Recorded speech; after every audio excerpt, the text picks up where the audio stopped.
all, they just purchased grain with money for as long as their money lasted, and then when that wasn't there anymore, they traded their livestock for the grain. Then they traded their land for the grain when the livestock ran out, and then they committed themselves to serve Pharaoh for both the grain to keep themselves alive, but also seed to plant again at the end of the famine. And the agreement was that 1/5 of the crop belongs to Pharaoh. Look at verses 23 through 26 of chapter 47. Then Joseph said to the people, "Now that I have this day brought you and your land for Pharaoh, here is seed for you. Sow the land. In the harvest you shall give 1/5 to Pharaoh. 4/5 shall be your own as seed for the field, and as food for yourselves and your household, and as food for your little ones." They said, "You have saved our lives. May it please my Lord. We will be slaves to Pharaoh." So Joseph made it a statute concerning the land of Egypt, and it stands to this day, that Pharaoh should have the 5th. The land of the priests alone did not become Pharaoh's. So we think of servitude as certainly something that's not real desirable, but the Egyptians looked at it as Joseph had once again saved their lives. And in fact, 1/5 of the crop was a more reasonable amount. Later times, particularly in the times of Jesus, for example, farmers found themselves in debt for their land and had to give half of their crops to the landowners and to their people who held their debt, and so they found themselves in a condition they never really could pull out of. So they remained kind of living on the edge for the rest of their lives. But 1/5 was a more reasonable amount, and one that was sustainable. As chapter 47 ends up, we find that Jacob requested Joseph to see to it that he did not get buried in the land of Egypt. He reasoned, I think, that this is not the land that God gave them, that this is not a permanent place for them, and as a result, he requested that Joseph see to it that he be buried back in Canaan in the family burial plot. Okay, let's start reading in chapter 48. I'd like somebody to read the first 5 verses, if you would.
Okay, so chapter 48 is largely Jacob blessing his sons, but what else seems to be involved here regarding his grandsons, Ephraim and Manasseh?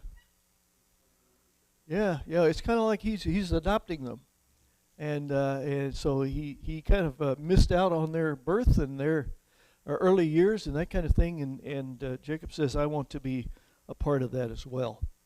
All right.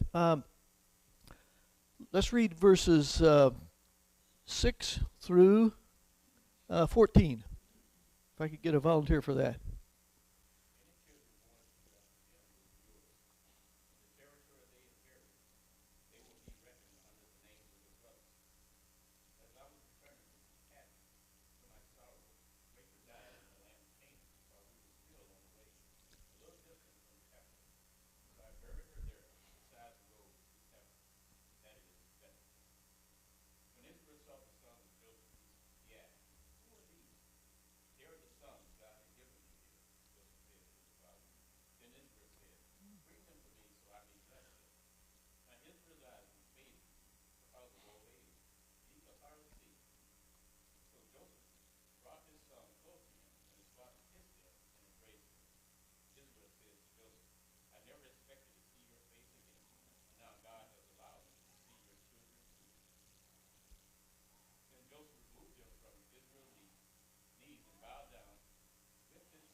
Okay.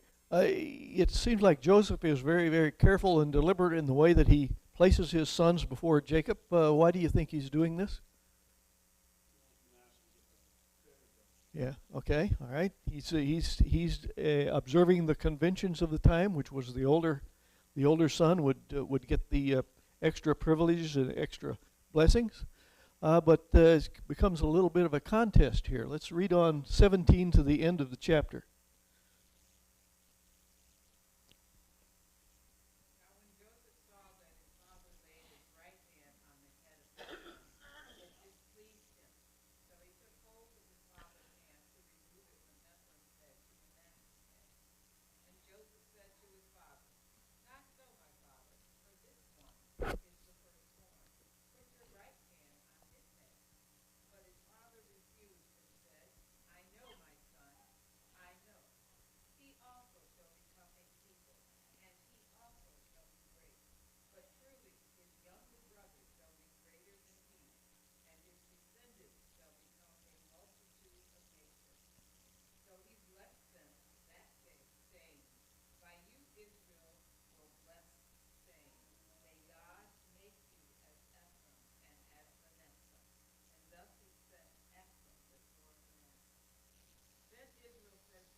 Okay, so Joseph has one idea of how the blessing should be staged, and Jacob has yet another idea. How did Jacob reverse Joseph's plan?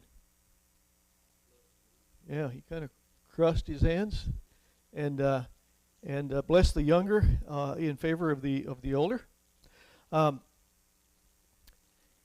in ancient societies, we pointed this out quite often before.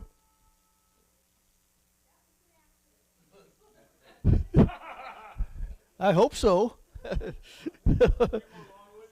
Yeah, yeah. Okay.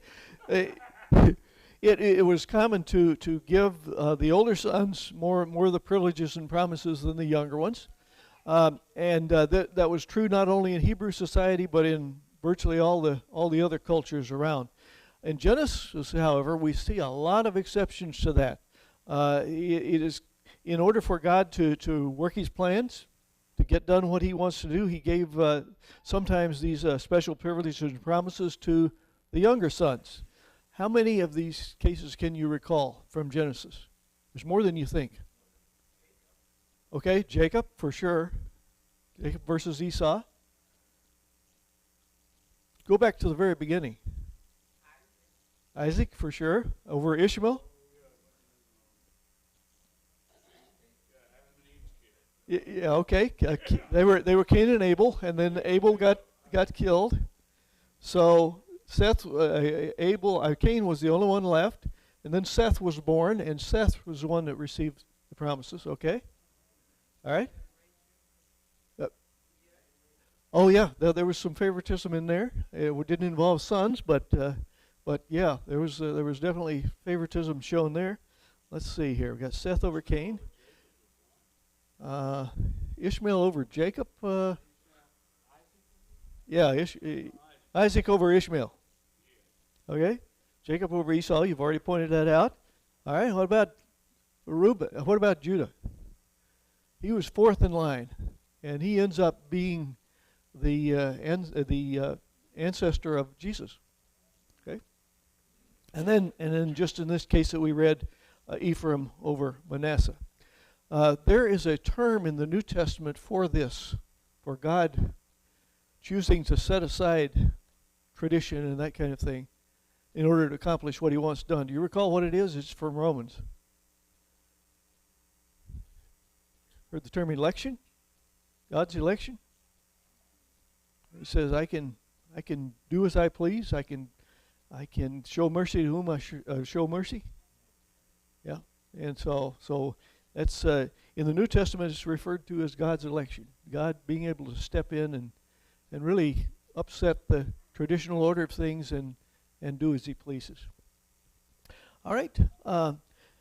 Chapter 49 is the blessings themselves that Jacob gives to his sons. We won't read every one of them. Some of them aren't really significant events, but I'll pick out about three of them. First one is to Reuben.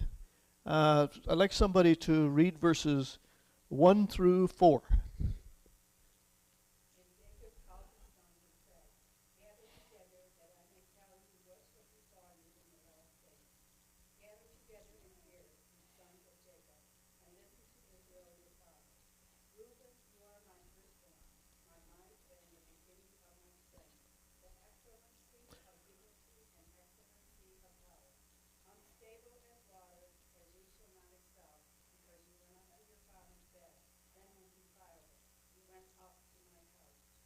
All right. Do you recall the event that this refers to? Yeah, with Bilhah. Yeah, exactly. There's just a single verse that describes that event, and there are no more consequences in the immediate surrounding passages, but it shows up in the blessings. Okay. Next comes Simeon and Levi, and they are paired together in the blessings. I'd like somebody to read verses 5 through 7.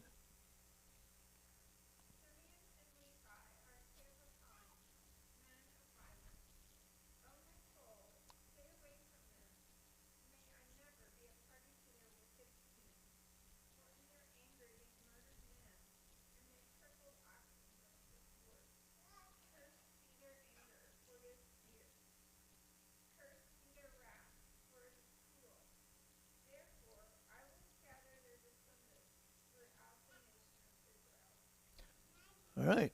Simeon and Levi were paired together in the blessing from Jacob, and they're reprimanded for their violent ways of life. Do you recall one particular episode from Genesis that happened?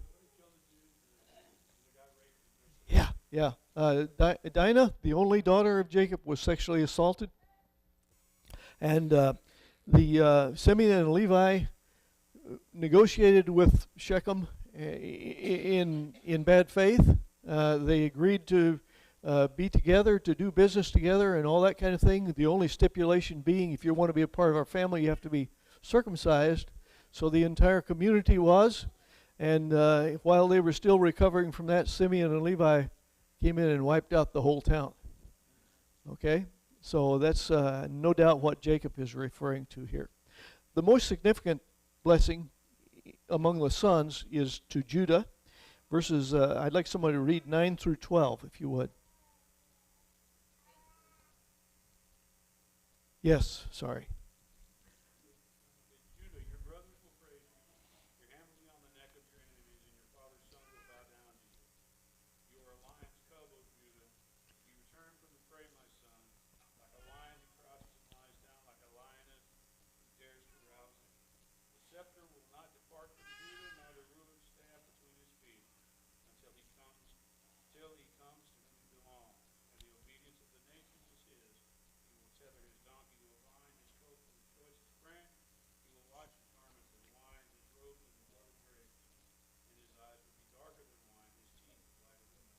Okay. Does anybody recall some of the reasons why Judah might have been given extra respect among the blessings of Jacob? Yeah, okay. All right. That's still to come, but what has already happened? Yes. He promised before they left that he would be personally responsible. Okay. Okay. Yeah. He before they left on the second trip back to Egypt, he said he would be responsible. And then when they kind of trapped Benjamin into looking like a thief, Judah offered to stay there and be Pharaoh's slave for the rest of his life. And we mentioned that the brothers didn't show a lot of initiative and maturity for the most part, but Judah tends to kind of emerge from the crowd and looks a little bit more like a man of God as a result. Now, there's something in that blessing that goes beyond just Judah. There's something messianic about what's said there. Do you see it?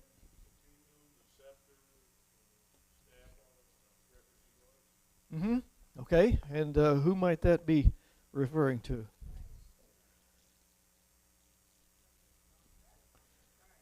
Yes. Yep, absolutely. Absolutely. The scepter shall not depart from Judah, the ruler's staff from between his feet, until tribute comes to him, and the obedience of the peoples is his. It's talking about the ultimate final position that Jesus will enjoy when all is revealed. Um, let's move on to chapter 50, because I think a lot of the other blessings we can't link to any event that we've already studied. So I'd like somebody to start reading at chapter 49, verse 33. This is significant. And on through chapter 50, verse 6.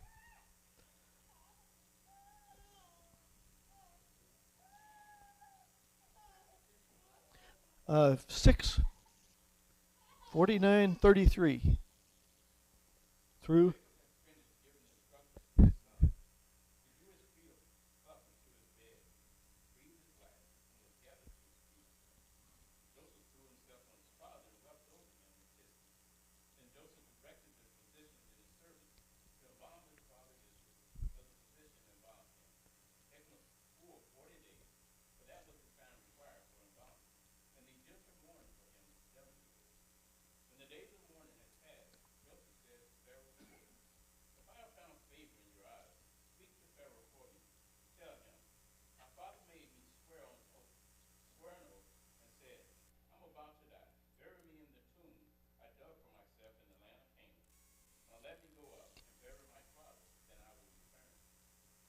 Okay, go ahead.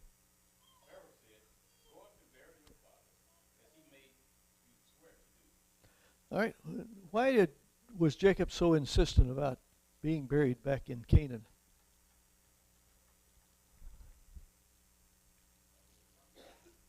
Yeah, that was the land that God gave him. Didn't give him Egypt. That was just a lifeboat, you might say. All right. Also, other family members are buried there. He wanted to be buried alongside them. Um, what favor does Joseph ask of the Pharaoh? Yeah, let me go back. All right, we'll see Pharaoh's response, and we'll see some of the tremendous respect again that Pharaoh shows toward Joseph and his family as well. Verses 7 through 14 of chapter 50.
All right. What evidence in that passage do you see of the great respect that the Pharaoh had for Joseph?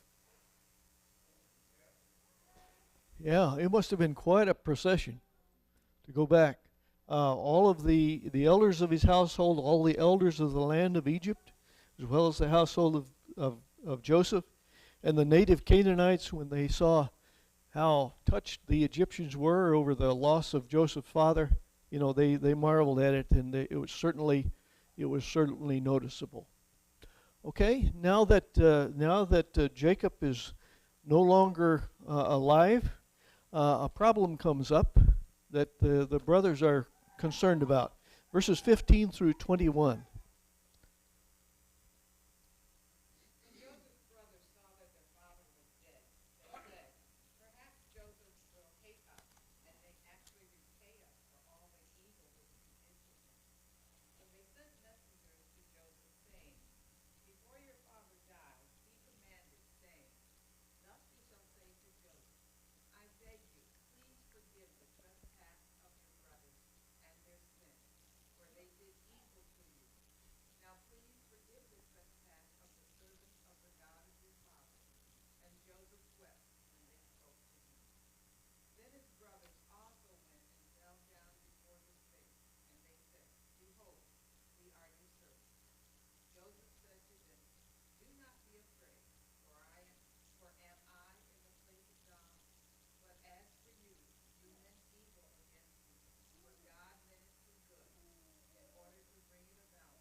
What problem comes up after the death of Jacob?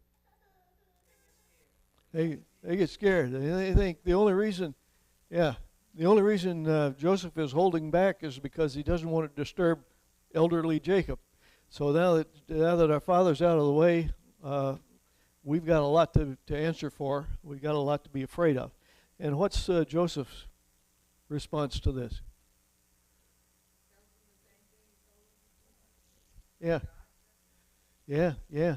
And he talks about saving lives, not only the lives of his immediate family, but that famine was at least region wide, and yeah, uncountable numbers of lives were saved by these events.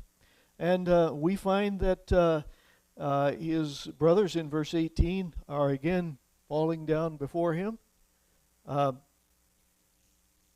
in the past. Yeah. Okay, Julie.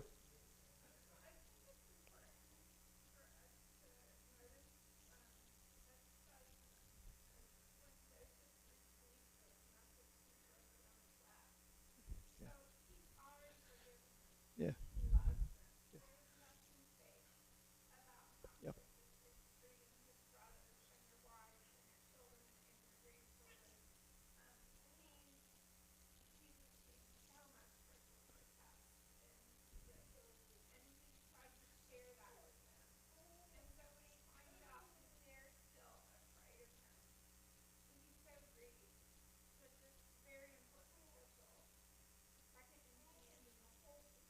Yeah. Yeah. Yeah. It is. It is significant, and like you said, he wasn't just saying this to make him feel better. That was truly the content of his heart. Okay, Lewis.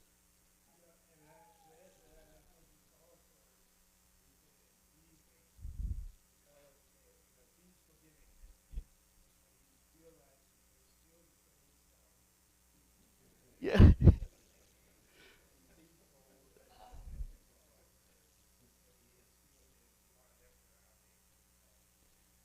The fact that they can't conceive of him being that merciful to them, it does expose a lot of things that are in their hearts.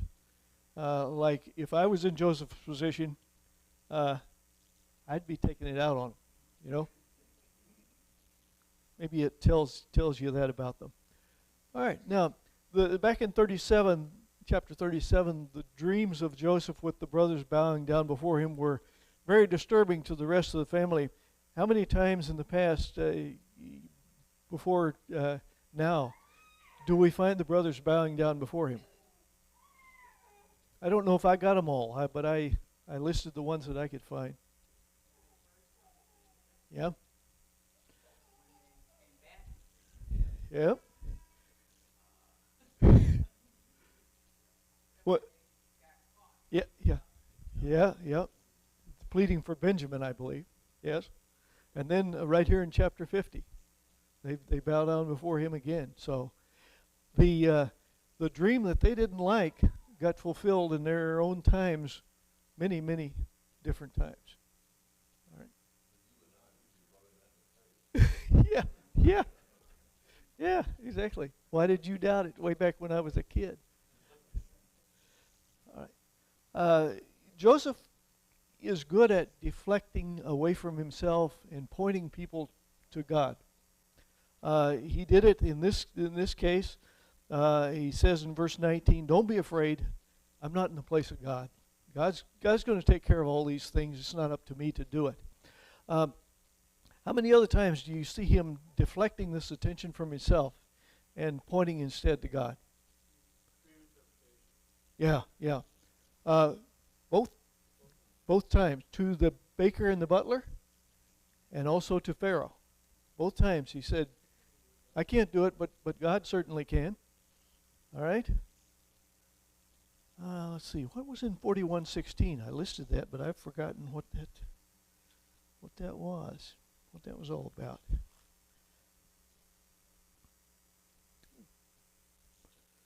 Okay, that was the time before Pharaoh. All right. Let's read on verses 22 through the end of the book.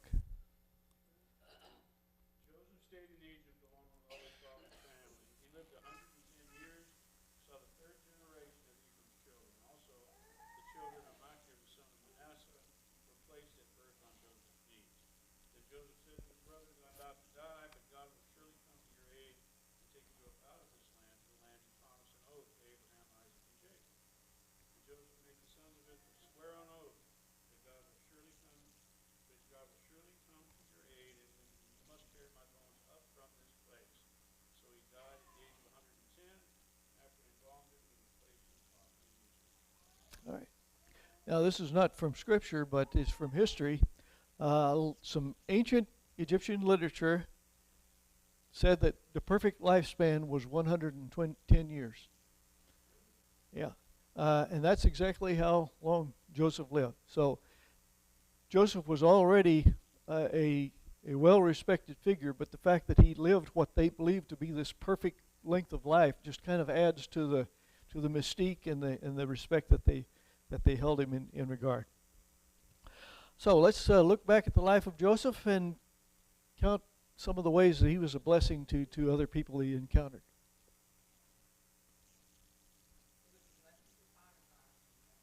Yeah, Potiphar didn't have to worry about anything except what he was going to eat. All right. Yeah, for the jailer. Yeah, because the jailer just kind of turned the place over to him, and even though he was a prisoner himself, because he could be trusted. All right. Yeah, the cupbearer for sure. He got the dream interpreted and got restored. All right. Obvious. Next one. Yeah, Pharaoh and the whole land of Egypt. Anybody that lived in Egypt, anybody that lived in the surrounding territory, because they didn't have to go to the famine unaware, they could benefit from Joseph's planning and saving of their lives. Okay, there's more. Yeah, to bring them to a safe place, to bring the family back together when he thought it was all fractured and divided and that kind of thing. All right. Yeah. Okay, Benjamin, certainly. All right.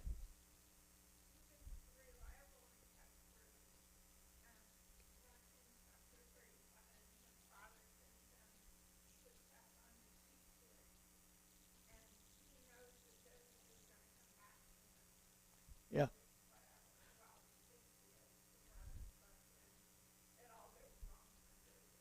Yeah. Right. Right. And I believe I researched it, and that trip that he sent him on was 30-something miles. He's 17 years old, and he's getting there on foot. So, yeah, there's really a lot of implied trust there.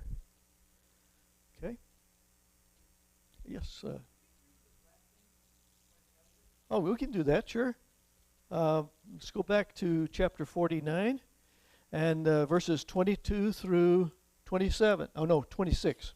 Could somebody read that? 22 through 26. Joseph is a fruitful bough by a well. His branches run over the wall. The archers have bitterly grieved him, shot at him, and hated him. But his bow remained in strength, and the arms of his hands remained strong by the hand of the mighty God of Jacob. From there is the shepherd, the stone of Israel, by the God of your fathers who will help you, and by the Almighty who will bless you. Blessings of heaven above, blessings of the deep that lies beneath, blessings of the breast and of the womb. The blessings of your father have excelled the blessings of my ancestors, up to the utmost bounds of the everlasting hill. They shall be on the head of Joseph, and on the crown of the head of him who was separate from his blessing. All right. That's rather effusive, I would say. Could not find enough good things to say about Joseph and all that he had stood for and all that he had accomplished. One last question. Now that we've been through the whole book of Genesis, what would you say was the purpose of Genesis? And I put the S there because I don't think that Genesis has one single purpose. I think it has a lot of purposes. But we asked this question at the beginning, and I think it's worth considering again right at the end. Yeah, the acts of creation. How did this all start? Yeah. All right, and the consequences of human behavior. You know, the concept of sin and redemption. All right. Okay, Julie?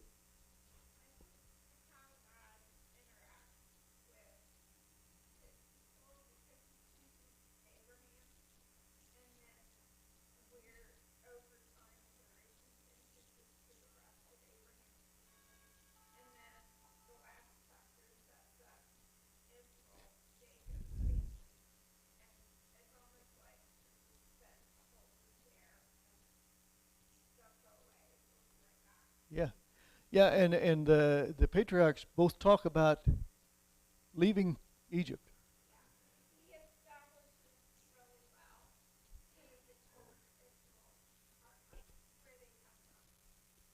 Yeah, exactly. All right. Okay. Oh, yeah, for sure. That's good.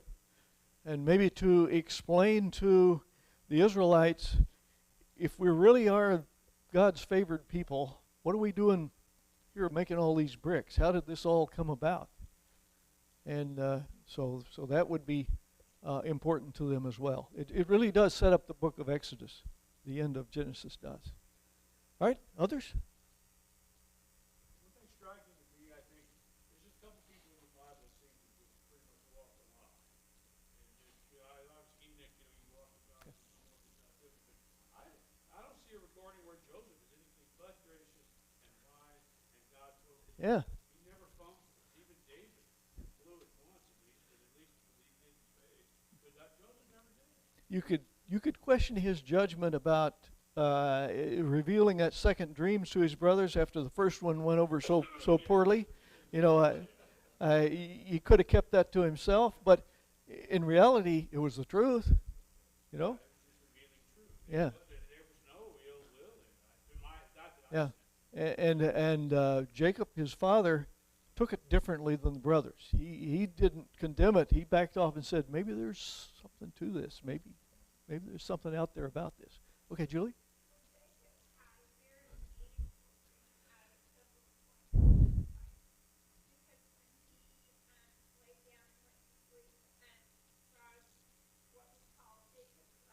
Yeah.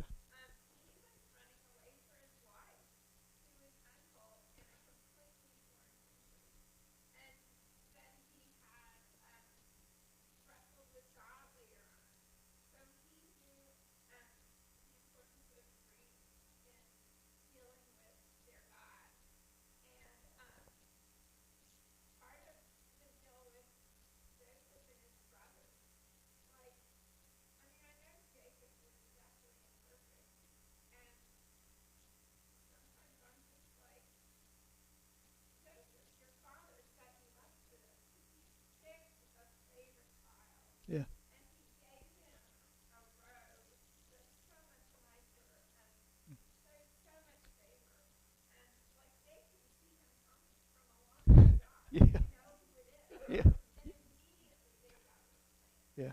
Yeah. I would say Genesis also introduces us to the fact that families are really strange and complicated organisms. You know, I mean, it's all over the place. The very best and the very worst. Yes. All right. Good. Anything else? All right. We're done. One other thing, in case you were concerned about this, some of you might be.